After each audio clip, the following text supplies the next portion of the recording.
Aha, sorry, you lost me there. I had to leave for a minute, so I'm back. Okay, right, so what I want to begin with is the Tao of Fully Feeling. I've been reading from this book, and if there's anybody out there that wants me to answer any questions as I read, you can feel free to communicate with me in the chat. And what I'm going to do is continue reading chapter 9, and it's the Tao of Fully Feeling. And this is quite appropriate, actually. It's this is about CPTSD, but I'm also into astrology, and I read astrology charts. And what is happening tomorrow is a solar eclipse, and that solar eclipse is happening in the sign of Cancer, and the point of this is to nurture ourselves. So it's quite interesting that I chose to read this. What I'm going to do is start from where I left off. So the first part of this video, chapter 9, on Self Compassionate Reparenting, is in the video that I did before this one. So here goes. I'm going to start reading. So we have self-mothering. He says the most essential task of self-mothering is restoring the individual to a deeply felt sense that he is lovable and deserves to be loved.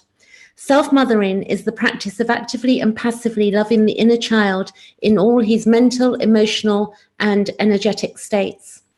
Self-mothering is based on the precept that unconditional love is every child's birthright. So if we think about that it is every child that's born into this world, it is their birthright to have, unconditional love. But clearly this does not happen because there are so many messed up people in the world and anybody can have a child. So it means that some people are really treated harshly in childhood. He goes on to say that self-mothering is based on the precept that unconditional love is every child's birthright. As mother to myself, he's a guy, it's Pete Walker talking here. He says, as mother to myself, I am eternally committed to relating to myself from a compassionate point of view. I strive to give my inner child an experience of completely non-defended relationship with another human being. Self-mothering provides most effectively from the realization that self-punishment is counterproductive. So what tends to happen if we've been through an abusive childhood, then we don't know how to nurture ourselves. And as adults, until we hone in on that and begin to understand that we have to do this for ourselves, we are going to suffer. Continuing reading, he says, self-mothering is a hardy refusal to indulge self-hatred. Understanding and gentle guidance are more effective than self-rejection in achieving self-discipline and remedying self-destructive behavior. We enable our self-mothering skills by imaginatively creating a safe place in our hearts where our inner children are always welcome. This may help the inner child to discover for the first time that it is possible to have a relationship with another that is not either empty or dangerous. Consistent tenderness welcomes the child into the adult body he now inhabits and shows him or she that it is now a nurturing place projected by a warm and powerful adult. One of Nathaniel Brandon's clients spoke about this as follows. All these years, I've tried to be an adult by denying the child that I once was. I was so ashamed and hurt and angry, but I felt truly like an adult for the first time when I took her in my arms and accepted her as part of me. So it's really important that we begin to form a relationship with our inner child. And for many of us that have been through abuse, it's a very tricky thing to get, because a lot of us, because we were so maybe disliked or hated as a child, we don't have a connection to our own inner child. And every adult is walking around with an inner child inside of them that either hurts or, is joyful. And all of those aspects of us don't go away just because we're adults. I know myself, we can have our, days where we do feel like a child, and we want to be playful. And then other days when we feel hurt and we need love. Continuing reading, he says, self-mothering can be enhanced through the use of healing affirmations. And he says contained in Appendix C, but I'm not going to go there right now. So these are designed to satisfy the child's needs at the various stages of her development. Self-reparenters benefit from using these affirmations like prayers or mantras. Ongoing frequent repetition of these affirmations empowers them to gradually replace the self-criticism that have been silently ingrained in our psyches by years of rote repetition. These affirmations are made even more potent when they are accompanied by visualizations of tenderly holding and comforting the inner child. With enough practice, these affirmations become an automatic as the old self-criticisms. So I'll give you an example. Now, I've done a lot of my healing work. It's never ending. It's but this book here, his other book, Complex PTSD from Surviving to Thriving, this will get you to understand that you have an inner critic that, as I did myself, that has to be eliminated. And that inner critic is often the voice of our parents or carers, or maybe, you know, people who bullied us at school, or people that made us feel like crap. So when we begin to get rid of the inner critic, then eventually we'll be able to start loving ourselves. And what I've done this summer and last summer through doing this work, I imagine, and I didn't do it on purpose, it just happened naturally, that I have my little girl walking by my side. Maybe she's 5 years old, she's dressed really beautifully, and I take her hand, and when I'm walking, and I love taking pictures of flowers in the summer, and I slow down and I imagine she's with me. So if I'm feeling a bit peed off or upset, again, I can embrace my inner child. I'm not going to punish her, and that inner child is part of me. So if we start giving love to that inner child, then we're giving love to ourselves automatically. So I'm going to continue reading. I've got 3 people watching. Thank you for being there. I'm going to continue reading this and see where it goes. But I will say that if you feel too shy to comment whilst you're watching, I'm over on Facebook. I've got a public page, and I've also got a like page, and I've got a ladies group that's for anxiety and complex PTSD, or PTSD for ladies. So reading on, let's go for this. He says, another essential task of self-mothering involves offering the inner child the opportunity to speak unashamedly about any and all aspects of her experience. You are invited to initiate this process right now with a written exercise in which you ask your inner child to write a message to you with your non-dominant hand. That's an example he gives you can do. He says, you can further elect her by something supportive back to her with your dominant hand. If you do this for a few times, for 20 minutes or so, it will not be long before you have established a therapeutic dialogue with your inner child. With practice, nurturing conversations can take place anywhere, anytime, in the privacy and safety of your own psyche. So for instance, you'd be having a conversation as you would with a real child. Like if I had a real child in front of me that was upset or hurt, you know, I'd nurture it and I'd give it comfort. And clearly not everybody has had a childhood like that. You know, most children who've been through abuse, sexual or verbal or physical, would have been treated badly. So we haven't had that experience of being nurtured. And then if people were abusive towards us and then we went to be nurtured, we'd be split because we wouldn't know, you know, when the winds were going to change, so to speak. So it wasn't safe for us and at that time. And many people are suffering with that now.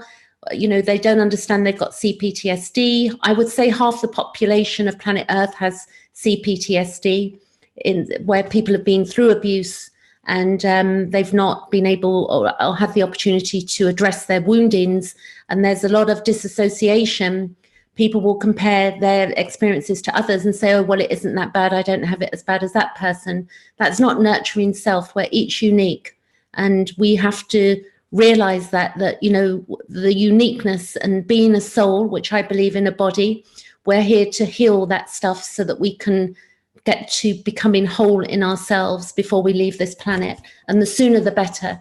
So I would strongly suggest the books and the stuff that I have below this video. Check out the links because they're going to really help you to shift this trauma and panic attacks and anxiety that most adults are walking around with.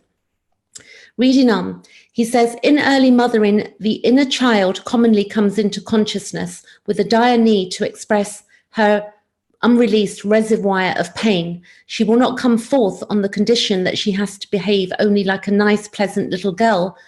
That was the prohibition that banished her to the unconsciousness in the first place. Most inner children initially need to spend significant amounts of time going over and grieving the detailed memories of their abuse and abandonment. So if we don't grieve the original abuse and abandonment and we keep pushing it away, what happens, I'm not saying for everybody, but for most people, and myself included, I hit 50 and I collapsed on this one, totally. I lost, business, I lost weight, I lost, my hair was falling out. So the sooner we understand that it's not just therapy, it's not just one thing, but psychoeducation, has to take place, and nobody can feed us that psychoeducation. Like you're watching this video right now, this is psychoeducation. I'm not a therapist. I'm somebody who's had the experience of being through abuse and seen how much time I spent in disassociation. I'll give you an example. 2012, prior to that, I used to drink for years and years. I used to drink a bottle of wine a night. It got to a bottle and a half because I was disassociating from nightmares, flashbacks. I was running a successful business, making money. And it got to a point where I could not cope anymore. I was afraid to stop drinking because I was afraid of the nightmares would come back, because drinking for me kicked in about 30 years old. I started going out partying. I lived in a area of London where, called Ladbroke Grove, where that's what people did. It was like, party town for many people. And, that's what I did. I completely got out of it and made my money in my work and was spending my money on recreational drugs and alcohol. And then, I did that for years, and alcohol was really hard to shake. But I'm 7 years, 2nd of July, 2019, which is tomorrow, I'm 7 years without a drop of alcohol. And as I've gone through this process, I've grieved so much and really dug deep into my pain, and I'm beginning to bloom now, and I'm healthier than I've ever been. So I give you the encouragement to really look at where you're disassociating with yourself, if you are, because we all do it. There's healthy disassociation and there's unhealthy disassociation. So, we've got to begin to have the psychoeducation to understand what is healthy and what is unhealthy. And we're not broken. We're many of us who've been through abuse are beautiful souls that really need, help. And there is not enough help out there. I find many people will go to the doctors, as I might have done myself, and you say, I'm having panic attacks and anxiety, and they want to give you anxiety pills. That's not the answer for complex PTSD. It might be part of the answer, but it's not the core of the issue here. Continuing reading. We've got, most inner children initially need to spend significant amounts of time of going over the grieving of the detailed memories of their abuse and abandonment. And I will add there, the problem we've got is that on many, social media groups and spirituality, law of attraction groups, what we might have is people telling us to let it go and release it. And we've got the issue that we can't, unless we grieve that early stuff, it's going to come up later down the line. I tried that. I tried to also disassociate through spirituality, not religion, but, spiritual texts, and it didn't work for me. I had to do the real work, which is psychoeducation. So he goes on to say, they usually need a great deal of permission to complain, cry, and blame. When inner children are not shamed or rejected for catharting, they eventually feel safe enough to talk about other aspects of themselves, such as dreams, needs, desires, joys, enthusiasms, because the wind is taken out of ourselves as in abuse as children. Our personality is completely thrown out the window, so to speak, and we don't flourish. If anybody watching this, if you've not, if I abused a child right now as an adult, like let's say I took a 5-year-old and abused that child and decimated it with sexual abuse or verbal abuse or, physical abuse, that child is going to shut down. And for many, we don't realize that's what's happened to us. And that's why we walk around, with abandonment, depression, and all of these problems because we've not been allowed to grieve the initial pain. I'm going to continue reading. Most of us inevitably slip back into treating our inner child as poorly as our parents did. So what we're looking for is we are not to treat our own inner child the same way that we were treated by parents or carers on any level. The minute we catch ourselves doing it, it doesn't mean we're bad. It just means that was our conditioning and training, and we have to snap out of it and realize that we're doing it. And I don't mean snap out of it in a horrible way, but we have to really see what we're doing, and it takes time. He says this happens quite frequently in early recovery, but it usually is remediable through the apologizing process described in chapter 12. So if you're horrible to your inner child, which is yourself as an adult as well, you can apologize. You say, sorry, I'm being so hard on you. If you talk badly to yourself and you say, I'm not this enough, I'm not that enough, you can apologize to yourself. You're allowed to do that because that's going to heal you. We need that love. And, generally we want it to come from outside ourselves. So we might get involved in relationships, codependent relationships, thinking that we've got this savior outside ourselves who's going to, make everything better and pretty. But often for many, and including myself, I've seen that does not happen. We turn to somebody, put them on a pedestal, think they're our savior, and then, and then it goes pear-shaped.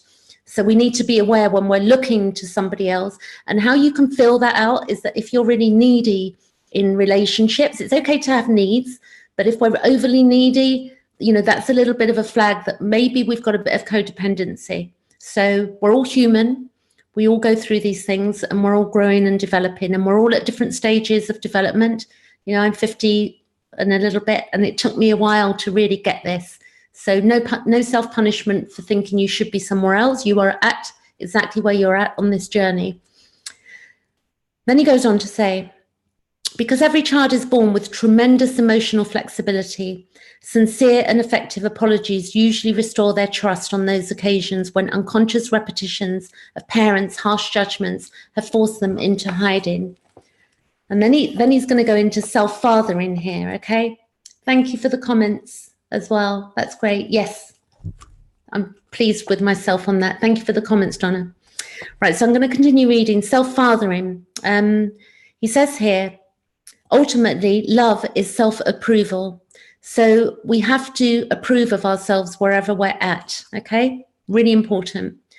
He says also, this Scott Peck said this, writer, he says, children abandoned either psychologically or in actuality enter adulthood lacking any deep sense that the world is safe and a protective place.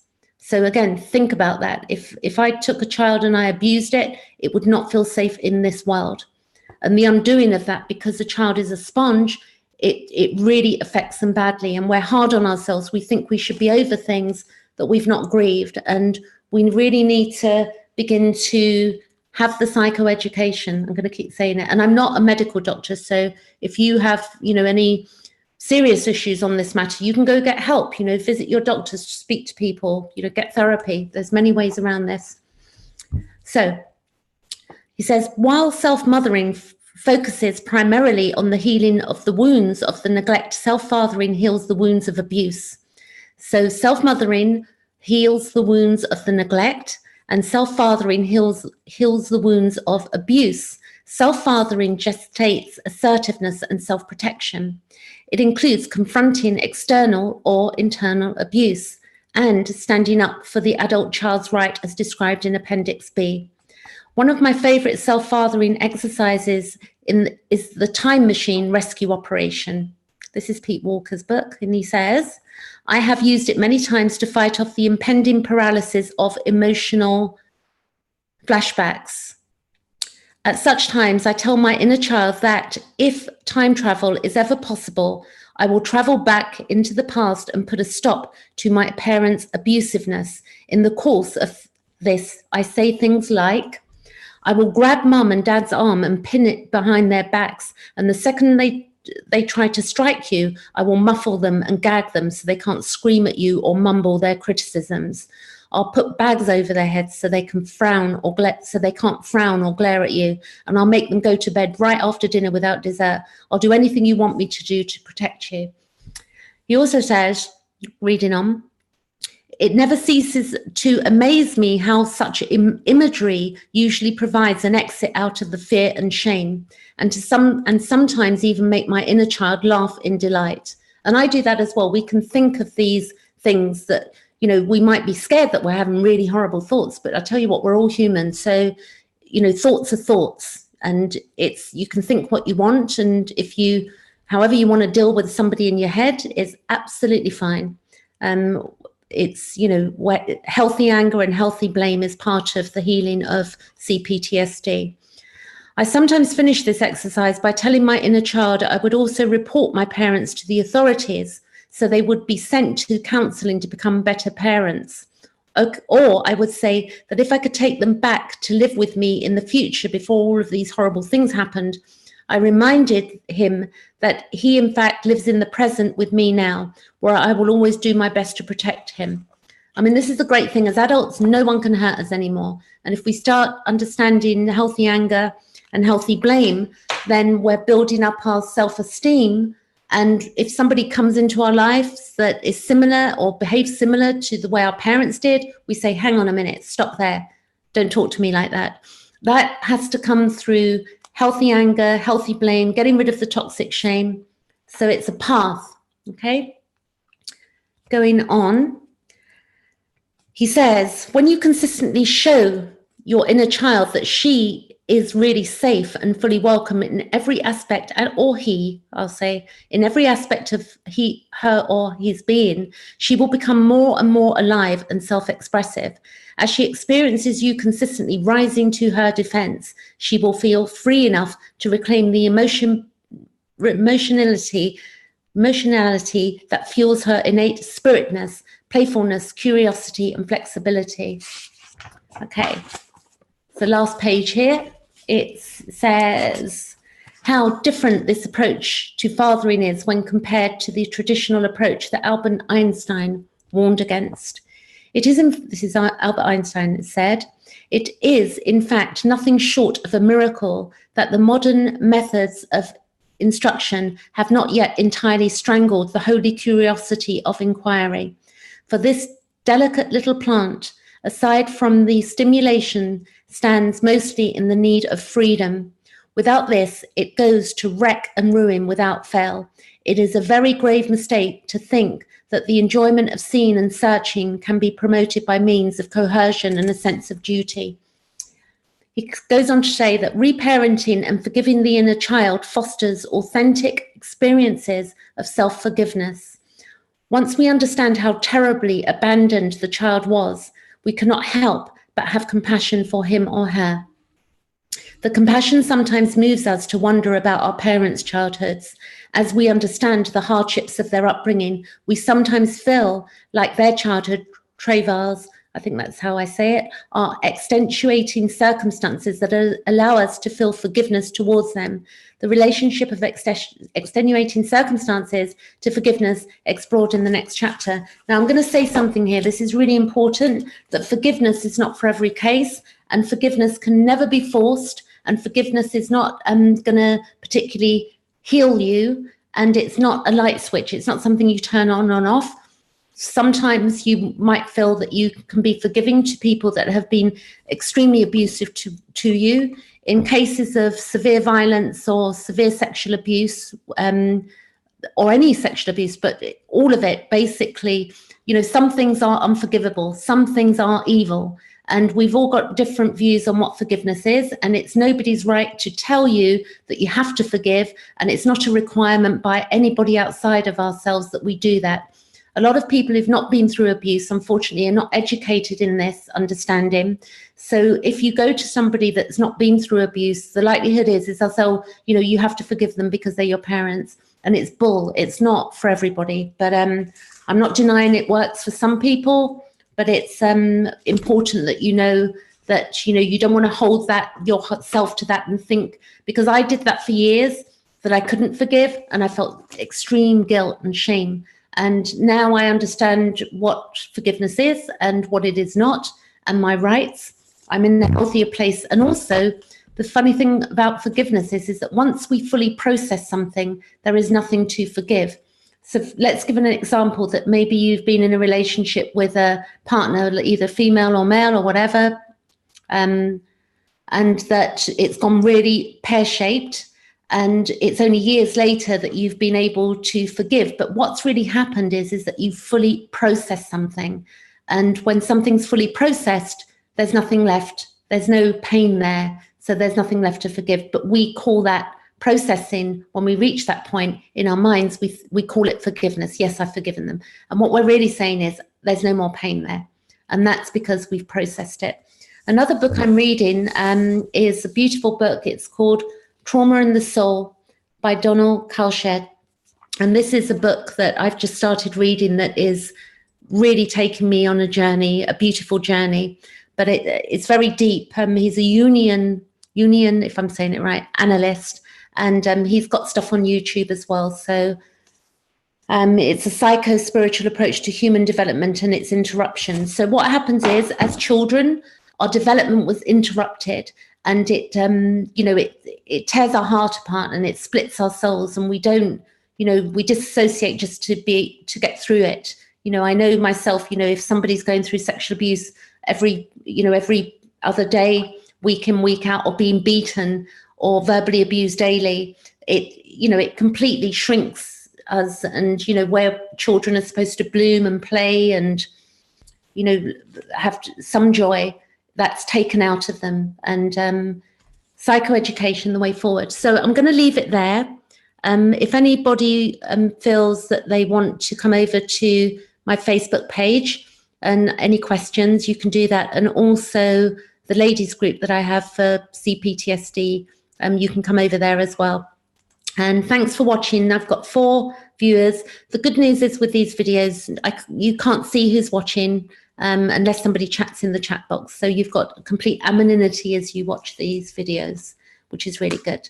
So I'll be back probably tomorrow or the day after with a bit more. And we've got, I also study astrology, read astrology charts, and there's a solar eclipse tomorrow, which is very powerful in the sign of Cancer, which is mother, the moon. Cancer is to do with the moon in astrology, and it's to do with nurturing. So it's quite appropriate that I've read this bit today on self-mothering and self-fathering as well.